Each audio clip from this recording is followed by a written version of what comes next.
Hello students, welcome to Shweta Yadav Tutorials. Please like and subscribe my channel and hit bell icon for more updates.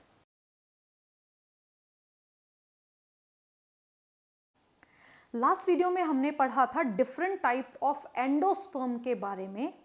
जब हम पढ़ते हैं post fertilisation को तो हमें ये पता होना चाहिए कि सबसे पहले एंडोस्पर्म का बनना ज़रूरी है। अगर एंडोस्पर्म नहीं बना, प्रॉपरली नहीं डेवलप हुआ तो वो नरिश कैसे करेगा एम्ब्रियो को।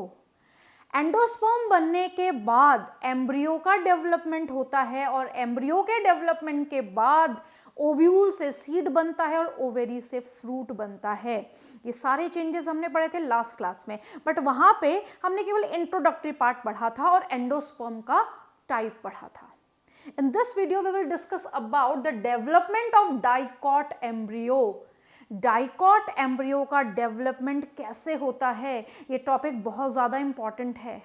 और हम डिस्कस कर रहे हैं एंजियोस्पर्म में रिप्रोडक्शन, और उसमें भी हम पढ़ रहे हैं that is development of the dicot embryo of class 12th. So let's begin with the very important as well as interesting topic. तो सबसे पहले ये पता होना चाहिए आपको कि जब हम बात करते हैं एम्ब्रियो के बनने की, the process of formation of embryo from zygote, zygote से एम्ब्रियो का बनना, जाइगोट से एम्ब्रियो का बनना इज नोन एज एम्ब्रियोजेनेसिस। क्या बोलेंगे इसको? एम्ब्रियोजेनेसिस या embryogeny is known as embryogeny. Embryo का बनना सबसे ज्यादा जरूरी काम है। अब जब तक एम्ब्रियो नहीं बनेगा तब तक हम डेवलपमेंट पूरा ही नहीं मानेंगे। अब यहाँ पे क्या है कि एम्ब्रियो बनता कैसे है, ये बहुत इंपॉर्टेंट है। तो जब हम एम्ब्रियो सैक की बात करते हैं तो एम्ब्रियो सैक में हम दो पोल्स पढ़ते हैं, माइक्रोपाइलर एंड चैलिजिल। हमने ये भी पढ़ा था कि जो माइक्रोपाइलर रीजन है, उस माइक्रोपाइलर रीजन के पास सिनर्जिड सेल और एग सेल होती है, और उसी एग सेल के साथ मेल गैमीट फ्यूज करता है और जाइगोट बनाता है। तो हमने क्या पढ़ा था कि जो जाइगोट है वो माइक्रोपाइलर रीजन पे बना है, तो एम्ब्रियो भी लगभग वहीं बनना चाहिए। तो सबसे पहले अगर हम बात करें इसी जाइगोट की, हमने जाइगोट को वहां से निकाल लिया है। इस जाइगोट को हम बोल सकते हैं फर्टिलाइज्ड एग, इस जाइगोट को हम बोल सकते हैं oospore। अब यहां पे जो जाइगोट है या फर्टिलाइज्ड एग है, ये डिवाइड करेगा, ये फर्टिलाइज्ड एग डिवाइड करेगा। तो यहाँ पे हम क्या बोलेंगे कि इसने डिवीजन किया, और इसने जैसे ही डिवीजन किया तो यहाँ पे हम लिख देते हैं इट डिवाइड। ये जो डिवीजन है ये फिर से ऐसा डिवीजन है जो अनइक्वल डिवीजन हुआ, ट्रांसफर हुआ, अनइक्वल हुआ। अनइक्वल हमने इसलिए बोला क्योंकि यहाँ पे एक सेल बनी लार्ज सेल, दिख भी रही है, एक सेल बनी लार्ज सेल और एक सेल बनी स्मॉल सेल, राइट, एक सेल बनी स्मॉल सेल। इस स्मॉल सेल को हम टर्मिनल सेल बोल सकते हैं, इसको हम एपिकल सेल बोल सकते हैं, और इसको एक और नाम हम दे सकते हैं एम्ब्रियोनल सेल। एम्ब्रियोनल सेल बहुत इंपॉर्टेंट है। जो एम्ब्रियोनल सेल है उसका नाम एम्ब्रियोनल क्यों है? क्योंकि इट डेवलप्स इनटू एम्ब्रियो। तो याद रखना है हमें कि पूरा का पूरा जो जाइगोट है वो पार्टिसिपेट नहीं करता है एम्ब्रियो को बनाने में। जब वो डिवाइड हो जाता है तो उसका जो एम्ब्रियोनल सेल पार्ट है ये बनाएगा एम्ब्रियो। एक इंपॉर्टेंट क्वेश्चन। अब यहां पे जो बेसल सेल है वो लार्ज सेल है, जिसको हम बोलेंगे सस्पेंसर सेल। तो बहुत सारे नाम हो गए, basal cell, suspensor cell, large cell. एक और इंपॉर्टेंट क्वेश्चन कि सस्पेंसर सेल किस एंड पे प्रेजेंट है? सस्पेंसर सेल प्रेजेंट है माइक्रोपाइलर एंड पे, माइक्रोपाइलर एंड पे। और जो टर्मिनल सेल है, स्मॉल सेल है, एम्ब्रियोनल सेल है, ये प्रेजेंट है चैलेजल एंड पे। क्लियर? ये कहां पे प्रेजेंट है? चैलेजल एंड पे। तो एक बार इसको हम फिगर वाइज देख लें दोबारा से, ये किस तरीके से ये हुआ है। ये है जाइगोट, फर्टिलाइज्ड एग, इसने डिवाइड किया और डिवाइड करके ये अनइक्वली डिवाइड हुआ। एक सेल बड़ी बनी, एक सेल छोटी बनी। तो एक बनी लार्ज सेल, इसको हमने बोला सस्पेंसर सेल, इसको हम बोलेंगे बेसल सेल। इसके ऑपोजिट जो है स्मॉल सेल जो है, इसका थोड़ा सा और हम बड़ा बनाएंगे तो चीजें क्लियर ज्यादा होंगी।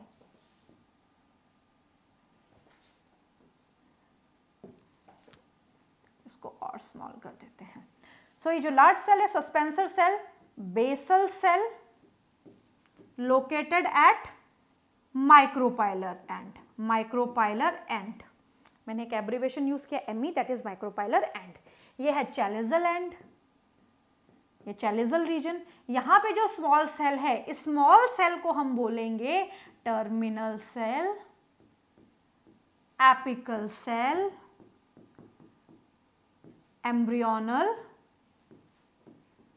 एम्ब्रियोनल सेल और स्मॉल सेल। राइट? अब ये जो स्मॉल सेल या एम्ब्रियोनल सेल है, ये एम्ब्रियो को बनाने में पार्टिसिपेट करेगी। डिवीजन कैसा हुआ? ट्रांसवर्स। डिवीजन कैसा हुआ? अनइक्वल डिवीजन, अनइक्वल डिवीजन हुआ। अब आगे क्या होगा? ये डिवीजन तो हो गया। अब हमने देखा कि सिचुएशन ये आ गई है। अब यहां पे क्या होता है कि यहां पे जो एम्ब्रियोनल सेल है और ये जो सस्पेंसर सेल है, ये दोनों डिवाइड करेंगी और अपने अपने तरीके से कुछ डेवलप करेंगी। मैंने क्या बोला? सस्पेंसर सेल और एम्ब्रियोनल सेल, या हम ये कह सकते हैं बेसल सेल या एम्ब्रियोनल सेल, ये डिवाइड करेंगी और डिवाइड करके ये अपने अपने तरीके से कुछ नए स्ट्रक्चर्स डेवलप करेंगी। तो सबसे पहले एम्ब्रियोनल सेल डिवाइड करती है। यहाँ पे ये एम्ब्रियोनल सेल एक ही सेल है।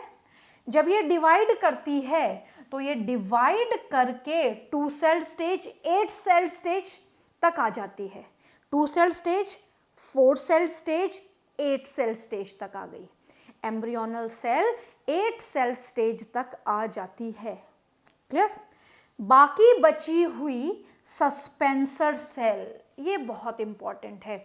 सस्पेंसर सेल जो है ये वाला पार्ट है, ये पूरी सस्पेंसर सेल्स हैं। इन सस्पेंसर सेल्स ने डिवाइड किया और डिवाइड करके 6 to 10 सेल्ड फिलामेंटस स्ट्रक्चर बनाया। 6 से 10 सेल का एक लंबा स्ट्रक्चर बनाया। इस लंबे स्ट्रक्चर को बोला जाता है सस्पेंसर। तो ध्यान से समझना क्या हो रहा है। हम यहां बात कर चुके हैं 2 टाइप की सेल्स की। तो ये छोटी सेल, ये बड़ी सेल। इसको हमने बोला बेसल सेल या सस्पेंसर सेल। राइट? अब ये जो ऊपर वाली सेल है, इसने डिवाइड किया और डिवाइड करके अपनी तरीके से 4 सेल स्टेज में ये आ गई। मान लीजिए ये 4 सेल स्टेज में आ गई।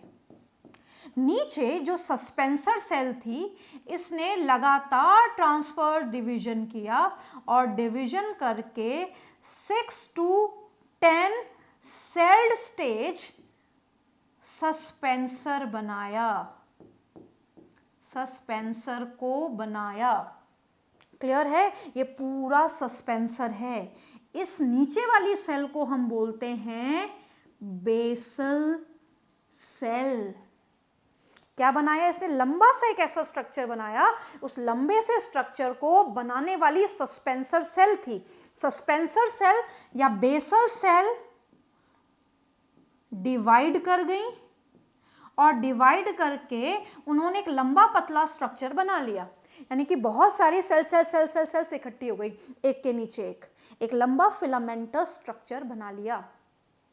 अभी जो लंबा फिलामेंटस स्ट्रक्चर है, इसको बोला जाएगा सस्पेंसर।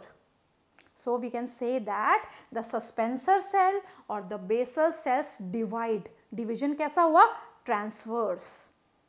दे फॉर्म फिलामेंटस सस्पेंसर। क्या बनाया इन्होंने? Filamentous suspensor. कितनी सेल्स हैं इनमें? 6 to 10 सेल्स हैं, एक के नीचे एक प्लेस्ड है। अब काम क्या कर रही हैं ये? हमें ये पता है कि यहां पे है माइक्रोपाइलर रीजन और यहां पे है चैलेजल रीजन, और चैलेजल रीजन के आसपास कहीं एंडोस्पर्म बन रहा है। तो ये सस्पेंसर सेल इन एम्ब्रियोनल सेल को कहां तक पहुंचाती है? एंडोस्पर्म्स तक पहुंचाती है, एंडोस्पर्म तक पहुंचाने का काम करती है। ये इस तरीके से अपने आप को डेवलप कर लेती है कि ये चाहती हैं कि जो एम्ब्रियोनल सेल है, ये जो टर्मिनल सेल है, ये पहुंच जाए एंडोस्पर्म तक, जिससे ये एंडोस्पर्म से अपना न्यूट्रिशन ले ले और डेवलप हो जाए। अब यहां पे कुछ इंपॉर्टेंट बातें। एम्ब्रियोनल सेल के नीचे पूरा सस्पेंसर है। इस सस्पेंसर की सबसे ऊपर वाली जो सेल है, ये वाली जो एम्ब्रियोनल पार्ट के नजदीक है, इसको बोला जाएगा hypophysis. It is called hypophysis. और जो नीचे ही नीचे वाली सेल है, दैट इज स्वॉलन सेल। ये जो नीचे वाली सेल है, ये स्वॉलन सेल है, ये फूल चुकी है, और इस स्वॉलन सेल को बोला जाएगा बेसल सेल या हॉस्टोरिया या haustorial cell. It is known as haustorial cell.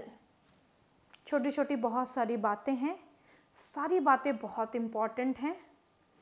अब यहां पे क्वेश्चन कैसे आता है, ध्यान से समझना है। जब ये टू सेल्ड, ये कौन सी स्टेज थी?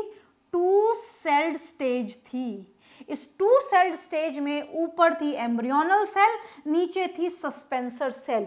तो इस टू सेल्ड स्टेज को क्या बोला जाएगा? इसको बोला जाएगा pro embryo. It is known as pro embryo. Pro embryo का मतलब क्या है? जहां से एम्ब्रियो के बनने की शुरुआत होगी, that is two celled stage pro embryo. अब इसमें एम्ब्रियो बनने की शुरुआत हो रही है, तो जहां से शुरुआत होगी उसको बोला जाएगा प्रो एम्ब्रियो। तो this is two celled pro embryo. कई बार 4 सेल्ड स्टेज को भी प्रो एम्ब्रियो बोला जाता है। अब यहां पे जैसे जैसे ये सेल डिवाइड करती हैं, कौन सी सेल? एम्ब्रियोनल सेल डिवाइड करती हैं। तो एम्ब्रियोनल सेल एक सेल थी, एक सेल ने डिवाइड किया, 2 सेल बनी, 2 ने 4 बनाई, 4 ने 8 सेल बनाई। तो इस तरीके से जब डिवीजन हो जाता है तो एक स्टेज ऐसी आती है कि यहाँ पे जो कंडीशन बनती है दैट इज 8 सेल्ड कंडीशन। तो हम यहां बना सकते हैं इस तरीके से, 2 वर्टिकल डिवीजन होते हैं और एक ट्रांसफर डिवीजन होता है, नॉट 2, राइट। अब यहां पे ये 8 सेल्ड कंडीशन आ गई। कैसी कंडीशन आ गई? ये 8 सेल्ड कंडीशन आ गई। तो 8 सेल्ड कंडीशन को, एम्ब्रियोनल सेल की 8 सेल्ड कंडीशन को बोला जाता है ऑक्टेंट। ऑक्टेंट, ध्यान से समझना है। ये एक सेल थी, इसने डिवाइड करके 2 सेल बनाई, 2 सेल्स डिवाइड करके फिर क्या बनाएंगी? 4 सेल, और 4 सेल से क्या बनेगी? 8 सेल। इस तरीके से डिवीजन होगा। जब डिवीजन हुआ तो यहां पे 8 सेल्ड ऑक्टेंट बना। ये जो 8 सेल ऑक्टेंट था ये बड़ा खास है। इस पे भी क्वेश्चन आ जाता है कि इस 8 सेल्ड में 4 सेल ऊपर है, 4 सेल नीचे हैं। जैसे ट्रेन का डब्बा होता है जिसमें 2 टायर सिस्टम होता है, तो 2 टायर सिस्टम में क्या है? एक सीट ऊपर है, एक सीट नीचे है। उसी तरीके से यहां पे भी अरेंजमेंट ऐसे होता है कि 4 सेल ने ऊपर वाली सीट ले ली, 4 सेल ने नीचे वाली सीट ले ली। तो ऊपर वाली जो सेल्स थी इनको हमने बोला एक साथ एपी बेसल। क्या बोला गया इनको? Epi basal. और जो नीचे वाली थी बायोलॉजी में, ऊपर वाला that is epi, upon something that is epi. किसी के नीचे हाइपो, तो एपी के नीचे हाइपोबेसल। हाइपोबेसल। अब यहां पे फिर वही चीज आ जाएगी। यहां पे प्रेजेंट है हाइपोफाइसिस, नीचे प्रेजेंट है डिफरेंट सेल्स ऑफ सस्पेंसर, और सबसे नीचे प्रेजेंट है हेस्टोरियल सेल जिसको हमने मार्क किया है, राइट। अब ध्यान से देखें, जब इसका फेट डिसाइड होगा कि आगे जाके एम्ब्रियो करने क्या वाला है, एम्ब्रियो आगे जाके क्या करेगा, तो फेट ऑफ द एम्ब्रियो अगर हम देखें तो हम ये बता सकते हैं कि जो एपीबेसल है, ये एपीबेसल आगे जाके बनाएगा कोटाइलिडॉन एंड प्लूमूल, और जो हाइपोबेसल है ये बनाएगा रेडिकल। और यहां पे जो सस्पेंसर से एक सेल ली गई है दैट इज हाइपोफाइसिस, ये बनाएगी टिप ऑफ रेडिकल। ये बनाएगी टिप ऑफ रेडिकल। बहुत इंपॉर्टेंट बातें हैं ये सारी। यहाँ पे क्या क्या क्वेश्चन पूछे जा सकते हैं? पहले तो 2 टाइप की सेल कौन कौन सी बनी, कैसी पोलैरिटी है इनमें? तो 2 सेल बनी, suspensor cell, basal cell, larger cell जो माइक्रोपाइलर एंड पे हैं। उसके ऑपोजिट चैलेजल पे बनी स्मॉलर सेल, टर्मिनल सेल, और इसको हमने 2 और इंपॉर्टेंट नाम दिए हैं, apical cell, embryonal cell. Embryonal cell embryo बनाएगी, सस्पेंसर सेल सस्पेंसर बनाएगी, एक फिलामेंटस स्ट्रक्चर बनाएगी जो एम्ब्रियोनल सेल मास को एंडोस्पर्म तक पहुंचाएगा।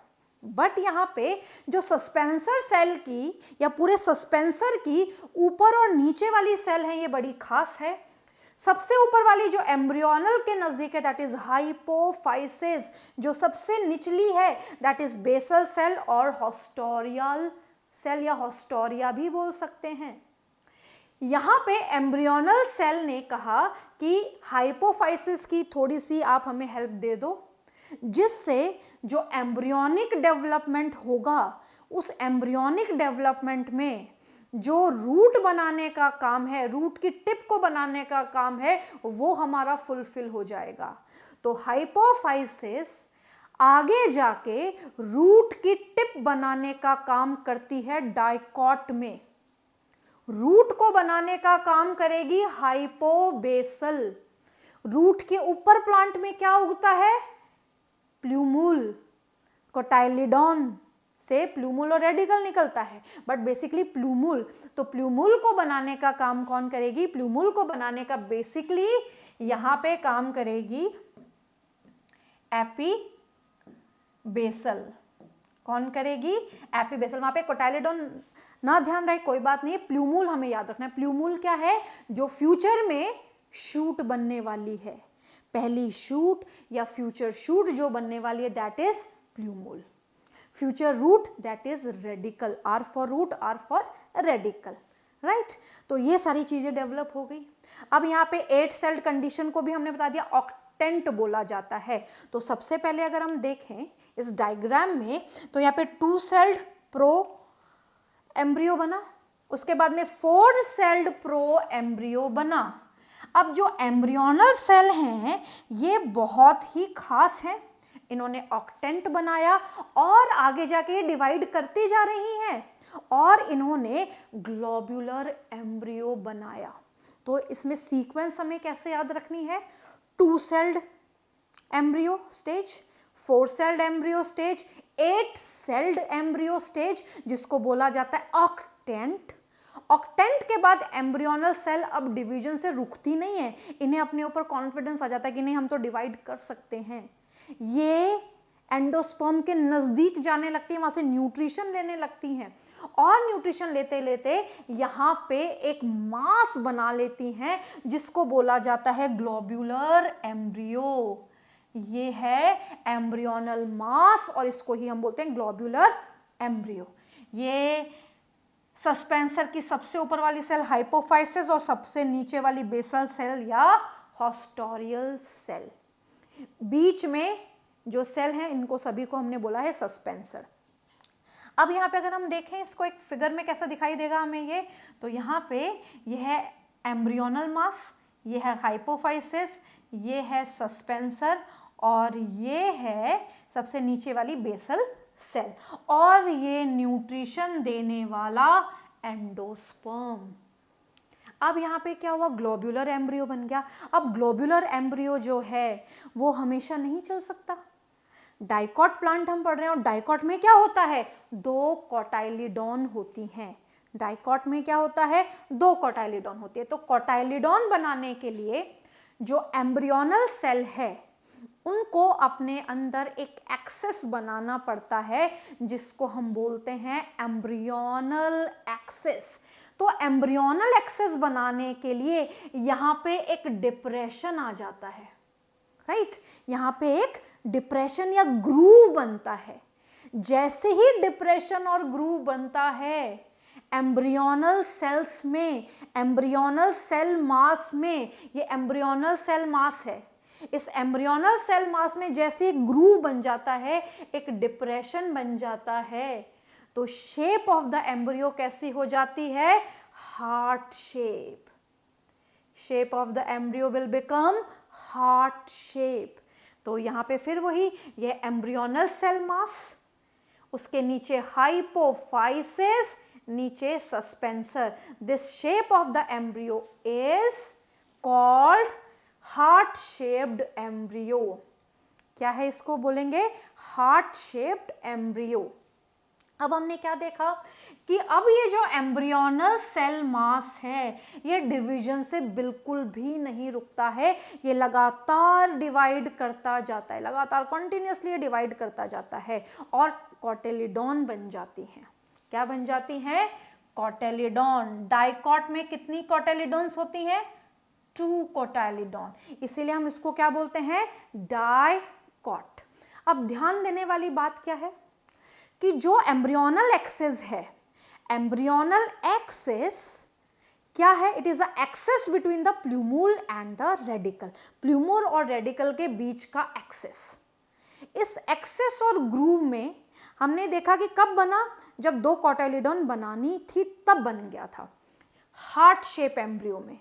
अब इस एक्सेस के ऊपर एक पार्ट है, एक्सेस के नीचे एक पार्ट है। तो यहां पे जो ऊपर और नीचे वाला पार्ट है, जैसा कि हम डिस्कस कर चुके हैं कि जो ऊपर वाला हिस्सा होता है वो शूट का होता है प्लांट्स में, तो वो बनाएगा प्लूमूल। क्या बनाएगा? ये प्ल्यूमुल, और जो नीचे वाला हिस्सा है वो बनाएगा रेडिकल। और यहां पे एक और हमने डिस्कस किया हाइपोफाइसिस। हाइपोफाइसिस क्या बनाएगा? Hypophysis will form root tip. ये रूट टिप को बनाने का काम करेगा। ये फिर वही सस्पेंसर सेल और नीचे बेसल सेल है। रेडिकल और रूट टिप पे क्या प्रेजेंट होती है? Root cap. रूट्स पे क्या प्रेजेंट होती है? रूट कैप प्रेजेंट होती है, जो सॉयल से प्रोटेक्ट करती है रूट को, सॉयल की रबिंग से प्रोटेक्ट करती है। तो इस तरीके से अकॉर्डिंग टू एनसीईआरटी अगर हम देखें तो क्या है कि प्राइमरी एंडोस्पर्म न्यूक्लियस ये सेंटर में है, ये जाइगोट है। ये जो जाइगोट है ये माइक्रोपाइलर रीजन में सिनर्जिड सेल के पास है, ये चैलेजल रीजन है। इस चीज को हम ऐसा उल्टा कर के पढ़ रहे हैं, क्योंकि हमने क्या पढ़ा था कि चैलेजा इज द बेस। तो यहाँ पे एनसीईआरटी ने अब क्या कर दिया कि चैलेजा को नीचे कर दिया। जब ओव्यूल बनाया था तो चैलेजा को ऊपर कर दिया था, ध्यान रखना इस बात का। यहाँ पे ये जाइगोट है, ये अनइक्वल डिवाइड करेगा। यहाँ पे बड़ी सेल ऊपर है, छोटी सेल नीचे, बड़ी सेल माइक्रोपाइलर रीजन पे है। सबसे पहले यहाँ पे प्रो एम्ब्रियो बनेगा। क्या बनेगा यहाँ पे? Pro embryo, 2 sailed 4 sailed pro embryo. Pro embryo के बाद क्या बनेगा? Globular embryo. ये बन गया है ग्लोब्यूलर एम्ब्रियो। ग्लोब्यूलर एम्ब्रियो के बाद में यहां पे एक ग्रूव बनेगा और embryo become heart shaped, third type of embryo. और उसके बाद में यहां पे जो एम्ब्रियो दिखाई देगा वो कैसा दिखाई देगा?